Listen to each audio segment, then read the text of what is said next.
palabra para mis pasos, luz en mi sendero. Luz, tu palabra es la luz.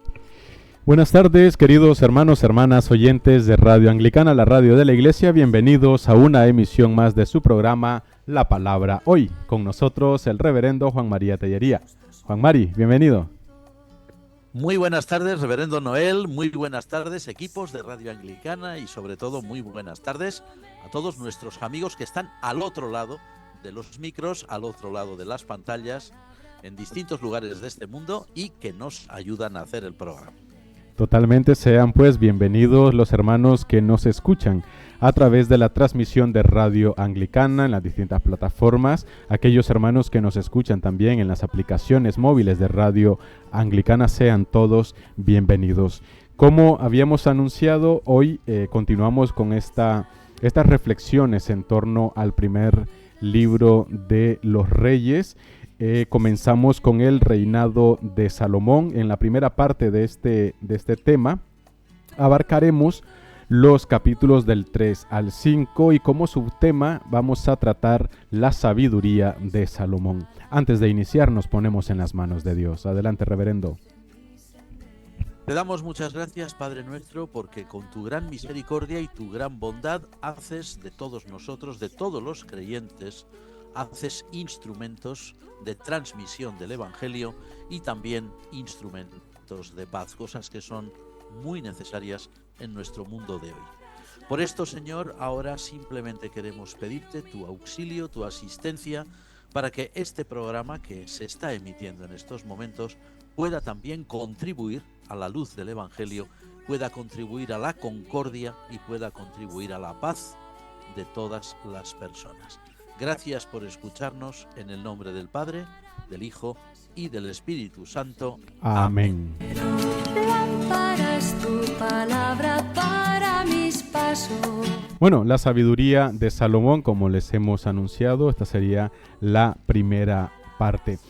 Juan Mari, es curioso y bueno, a ver a qué se debe de que el autor o los autores de este primer libro de los Reyes atribuyen tanta importancia a Salomón. ¿Por qué? Bueno, pues tenemos que tener en cuenta, para poder responder esto, pues en primer lugar que Salomón es el sucesor de David. David es el gran rey de Israel, ¿no? Es el gran rey que logra realmente una unificación total de Israel. Es el gran rey que va a dejar como herencia un estado político muy bien cimentado, muy bien estructurado. Y en segundo lugar, Salomón es no solamente el sucesor de David, no solamente es quien se sentará en el trono de su padre tras la muerte de este, sino que será quien llevará al pueblo de Israel a una prosperidad económica, una prosperidad política, una prosperidad, digamos, social, antes desconocida, ¿no? De ahí que todos estos capítulos consagrados en el libro primero de los Reyes a su reinado, pues le presten unas descripciones que sin duda alguna son deliberadamente magnificadas, ¿no? Exageran un tanto la realidad, ¿no? Como es muy propio en los autores orientales. A ver, el reino de Salomón tenía que ser pintado, lógicamente, con unos tonos de un lujo elevado, de una riqueza desconocida, con los colores de una bonanza política, económica, diplomática ilimitadas, ¿no? En consecuencia, el propio Salomón pues tendría que aparecer, lógicamente, en estos capítulos, enfocado desde el prisma de una casi podríamos decir perfección personal. Sin embargo, y esto es importante que lo tengamos en cuenta, el propio texto sagrado, cuando lo leemos con mucho detenimiento y lo leemos entre líneas, cosa que no es fácil, pero que siempre hemos de hacer, no solamente con los textos de la Biblia, con cualquier tipo de obra literaria que se escriba, el propio texto nos permite entrever por debajo de esa pantalla de gran lujo, de gran prosperidad, de gran bonanza, nos permite entrever otras realidades subyacentes que no concuerdan demasiado con estos cuadros idealizados y que nos hacen pensar que, como dice el refrán castellano, no es oro todo lo que reluce, y tampoco lo fue en el reinado de Salomón. No obstante, fue un reinado de gran esplendor, eso sí. Y en relación a Salomón, Juan Mari, ¿este fue un personaje histórico real o tan solo es un personaje de ficción? Haces bien en preguntar esto, Noel, porque hay quienes escriben y dejan constancia de que ni el rey Salomón ni el rey David fueron personajes reales. Dicen estos autores, cuyas opiniones, bueno, pues son muy respetables, y sobre todo los métodos que utilizan para llegar a ellas, ¿no? Dicen que son reyes producto de la imaginación o de la idealización de los rabinos y escribas judíos que quisieron idealizar su historia patria. Bueno, es una opinión muy respetable, como decimos. Ahora, personalmente creemos que Salomón, lo mismo que David, lo mismo que Saúl, lo mismo que todos los reyes que van a venir después, tanto en Judá en el sur como en Israel en el norte, son personajes reales. Son figuras históricas reales, cuyo recuerdo no se ciñe, vamos a decir así, exclusivamente a la Biblia, ¿no? Hay tradiciones talmúdicas judías que los mencionan, e incluso hay tradiciones coránicas del Islam, que refieren historias acerca de ellos, concretamente de Salomón. Ahora, historias deliberadamente exageradas, ¿no? Es muy difícil andar inventando siempre tanto personaje mitológico y tanto personaje de ficción.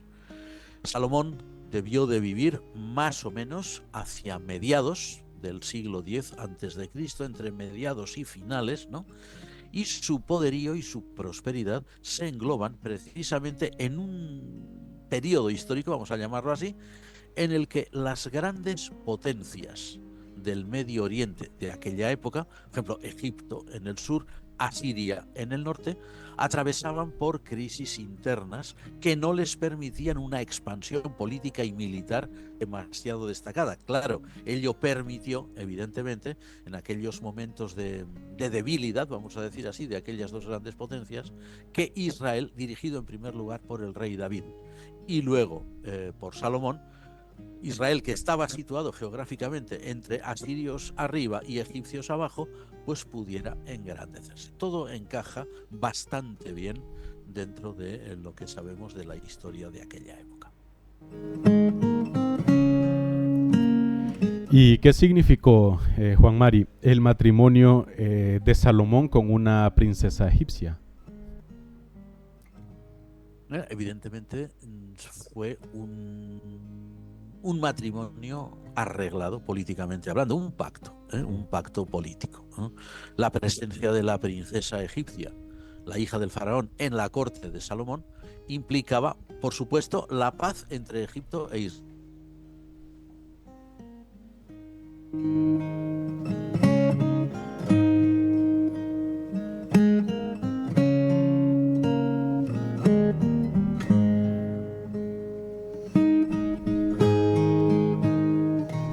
De cualquier país, cuanto más en la época de Salomón.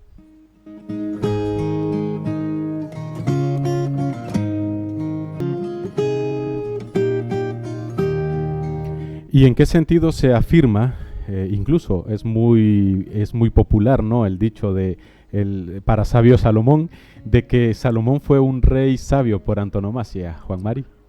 Pues mira, Salomón fue muy célebre, evidentemente, por sus decisiones sabias, como la del famoso juicio que lleva su nombre, ¿no? Aquellas dos mujeres que presentan un niño, en fin, conocemos bien la historia, ¿no?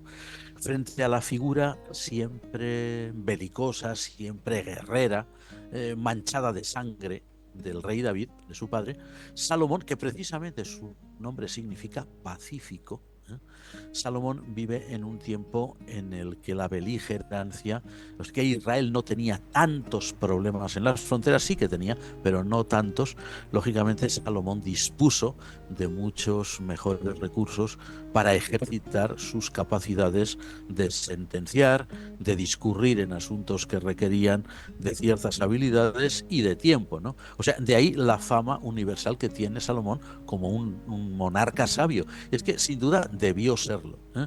Pero no solamente sabio, sino por encima de todo jefe de sabios o director de sabios.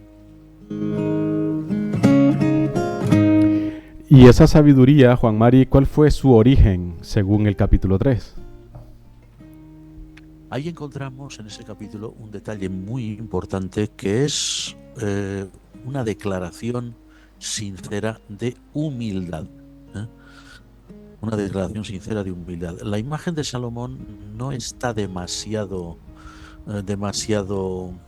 bien concretada como un rey humilde. Más bien no, ¿eh? Más bien la imagen que se vehicula de Salomón es la de un rey soberbio, de un rey altivo, ¿no? Dado su poder, dada su riqueza.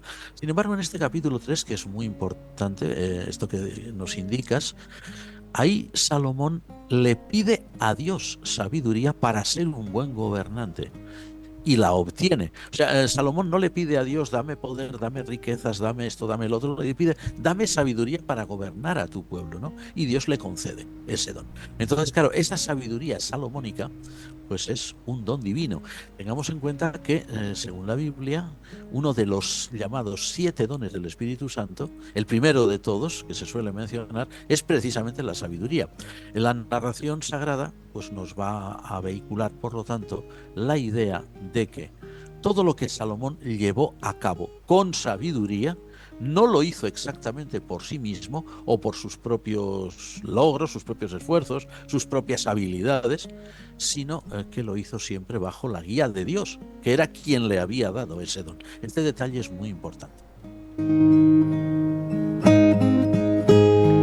¿Y sobre qué aspectos llegó a disertar Salomón, Juan Mari? Sobre muchos.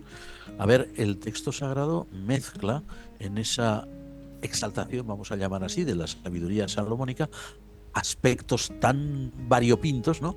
Como puede ser la instrucción, digamos, práctica, de la vida práctica, por medio de proverbios, por medio de sentencias siempre poéticas, ¿no? Porque así se recordaban mejor, pero también la composición musical y, por supuesto, los conocimientos sobre botánica y zoología de aquella época.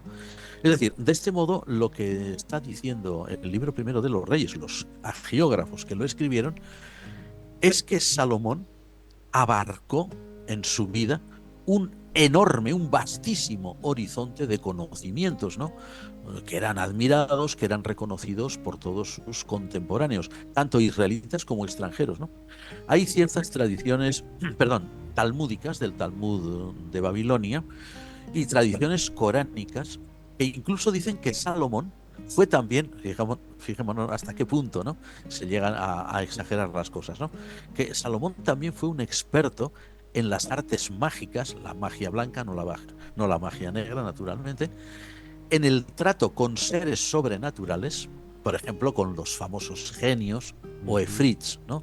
De los cuentos orientales, sobre todo árabes, e incluso en los idiomas de los animales, porque dicen que Salomón podía sostener conversaciones con animales y aprender de ellos, ¿no? La crítica bíblica de hoy ve en todas estas declaraciones de Primero de Reyes, sobre todo del capítulo 4, ¿no? Acerca de este aspecto de la sabiduría salomónica, lo que ve más bien es la constatación de que la corte de Salomón en Jerusalén debió de ser en aquel momento un centro de intelectualidad de gran trascendencia para su época y momento, ¿no? Sin descartar que el propio rey participara activamente en ello y, como habíamos dicho antes, que el propio rey dirigiera aquella actividad. O sea que no solamente fue sabio, sino también jefe de sabios, alguien que supo reunir, supo convocar a gente muy experta en distintos ámbitos de la sabiduría del momento y darles, por decir así, una sede, darles, por decir así, una institución en la que todos ellos participaran.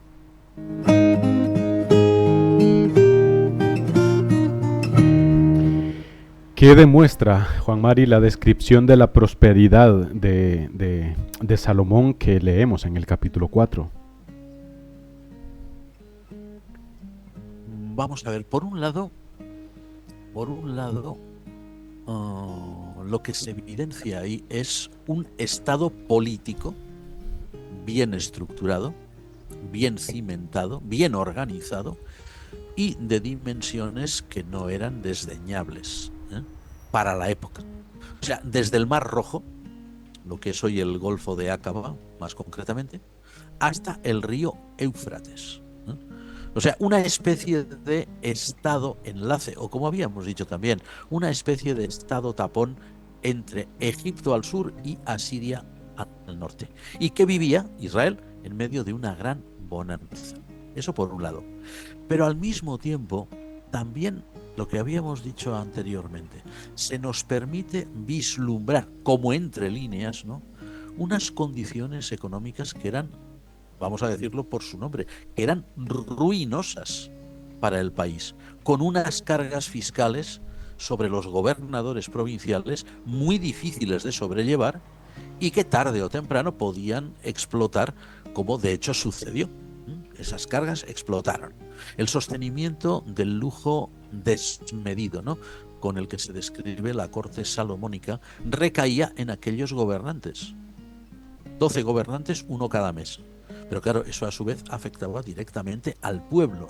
Es decir, por un lado, por decir así, la cara bonita era que era un estado político, un estado bien estructurado, era un estado que sabía hacer ahí de enlace entre dos grandes potencias, muy bien.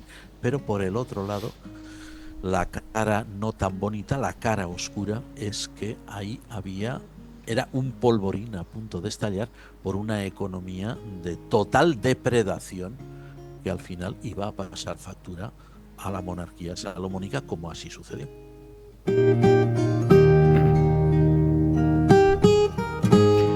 Nos escriben de México, Juan Mari, y nos preguntan de que en cierta ocasión escucharon a un telepredicador hablando sobre las bendiciones de Dios y usaba de ejemplo a Salomón. ¿Qué conexión puede tener esto con la mal llamada teología de la prosperidad y cuál es tu opinión? Nos preguntan. Bueno, mal llamada, desde luego, ya lo creo que sí. Mal llamada porque la teología de la prosperidad es próspera para los que la predican, evidentísimamente, ¿no? Sobre todo si lo hacen bien y si, como saben muy bien estos hermanos nuestros de México, no digo porque lo hayan vivido ellos mismos, pero ellos saben muy bien lo que se ha hecho en países que están más allá de sus fronteras, en lo que es América Central, donde la teología de la prosperidad ha sido un verdadero saqueo de personas humildes con muy buena intención, pero muy ignorantes, que han sido desgraciadamente esquilmadas, ¿no? A ver, Dios bendijo evidentemente a Salomón, ¿eh? Dios le bendijo con sabiduría, con el gran don de la sabiduría. Dios bendijo a Salomón permitiéndole vivir en una etapa de prosperidad. Pero cuidado, como hemos dicho, esa prosperidad tenía los pies de barro. No porque la bendición de Dios fallara, ¿no?, ni mucho menos, sino porque el sistema económico era ruinoso. Pero eso no significa, y ese es el error de estos telepredicadores, has dicho, ¿verdad? Telepredicadores. Sí, telepredicadores. Sí, de estos telepredicadores de la prosperidad, es que estas personas que manipulan, como decimos, a gentes de buena fe, de buena disposición, creyentes cristianos, pero desgraciadamente con poca formación, el gran error de estos telepredicadores es cifrar toda la bendición divina en aspectos materiales. Hemos escuchado alguna vez alguna cosa de estas en la que alguna persona decía: ¿quieres que Dios te bendiga? Pues tienes que ser fiel. Tienes que ser fiel quiere decir no fiel a Dios, sino fiel a mí, que te estoy predicando esto, ¿eh? Tienes que dar tanto a mí, no a Dios, porque Dios no necesita el dinero de nadie, somos nosotros quienes lo necesitamos, y sobre todo estos telepredicadores lo necesitan en exceso, según parece. Y entonces, claro, ellos cifran, si eres pobre es porque no eres fiel. Personalmente hemos escuchado a personas que procedían de estos países y que estaban muy angustiadas por esta idea, porque pensaban: si Dios no me prospera en mi trabajo, es que no soy fiel. Si fuera, Dios me bendeciría y me daría riqueza y me daría tal. Y era cuestión de decirles: pero chico, a ver, tú ves que la mayoría de la gente que es cristiana es gente riquísima, más bien, ¿no? A ver, tampoco quiere decir que los cristianos hoy, sobre todo en el mundo occidental, sean pobres de solemnidad, tampoco. Pero entre un extremo y el otro, pues la mayoría de la gente que es cristiana en los países occidentales, pues vive una vida, pues bien, sin grandes lujos, pero tampoco con miseria absoluta, ¿no? Eso es un grave error. Dios evidentemente bendijo a Salomón con el don de la sabiduría, haciéndole vivir en la época en que vivía, pero el sistema sobre el cual se cimentaba la economía salomónica era ruinoso. Eso no era una bendición de Dios, evidentemente. Eso era una realidad humana de una mala gestión. Y Dios, por ejemplo, cuando en la Biblia encontramos muchos ejemplos de bendición divina, no siempre es una bendición, digamos, económica. Al contrario, si la teología de la prosperidad fuera real, Jesucristo sería alguien totalmente condenado. Porque Jesús dijo en sus propias palabras, el Hijo del Hombre no tiene dónde reclinar su cabeza, ¿no? Y los propios apóstoles serían gente maldita por Dios, porque no eran millonarios. Incluso muchos de los profetas pues pasaron grandes necesidades. Esa teología es un absurdo. Y lo peor de todo, o sea, que sea un absurdo es el problema de los que la promocionan, allá ellos. Pero lo peor es que es un sistema de engaño y de explotación de la buena fe de personas pobres y de personas ignorantes. Y eso es un crimen. Uno puede creer lo que quiera y puede estar muy equivocado en lo que cree, pero es su problema. Pero si lo que yo creo incide en una explotación de los demás, entonces ya no es mi problema. Eso ya es un problema general y es, hablando claramente, desde el punto de vista legal, un crimen. No tenía nada que ver con el caso de Salomón.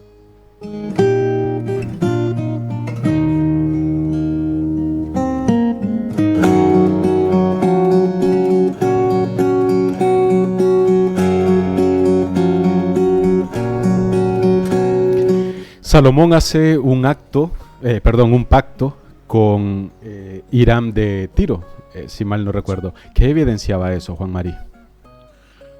Bueno, por un lado, eso significa que Salomón supo conservar las buenas relaciones políticas y comerciales que había heredado de su padre David, porque ya Hiram de Tiro se había mostrado amigable con el rey David y habían hecho una alianza los dos, ¿no?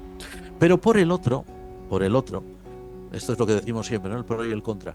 Por el otro, también evidencia una imperiosa necesidad del pueblo de Israel de especialistas y de materiales para el gran proyecto salomónico de las grandes construcciones que el rey proyectó en Jerusalén, como eran, por ejemplo, el templo, como eran el palacio real y otros muchos edificios. Claro, y eso conllevaba un ingente gasto y una evidente dependencia de aquellos extranjeros fenicios por parte de los israelitas, ¿no? O sea, primero de Reyes, capítulo 5, que es donde se narra, si no recordamos mal, este pacto, lo que viene a mostrar es que las capacidades diplomáticas de Salomón y de Hiram eran del nivel más alto. Sabían entenderse muy bien.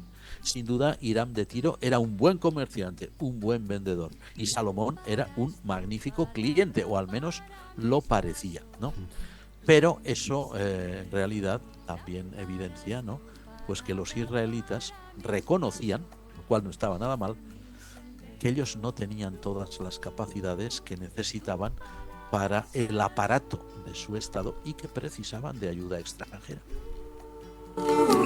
Tu palabra es la luz. Bueno, con esto llegamos al final de esta primera parte del reinado de Salomón. Vamos a continuar en la siguiente emisión. Vamos a seguir con la segunda parte de este reinado, no sin antes agradecer a nuestros oyentes, agradecer también las interacciones, los mensajes de felicitación que envían, muchísimas gracias, y también los que pues han intervenido y que han enriquecido este espacio. Muchísimas gracias, y también a ti, Juan Mari.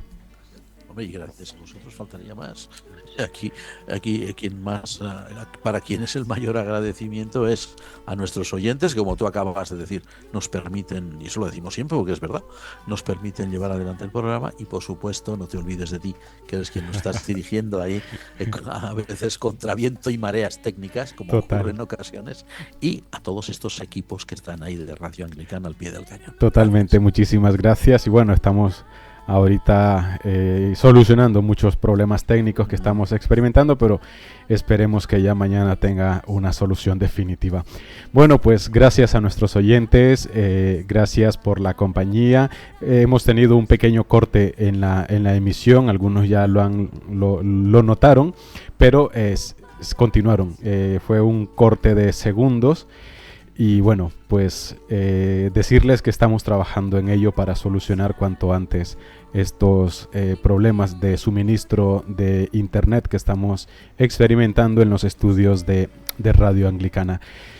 Gracias, queridos hermanos, gracias, porque también, como bien dice el reverendo Tellerías, es por vosotros y para vosotros este espacio y el sentido de este espacio también. Así que muchísimas gracias, que nos encontramos dentro de 8 días, si Dios así lo permite. Alabado sea Jesucristo. Amén. Amén. Luz en mi sendero, luz, tu palabra es la luz.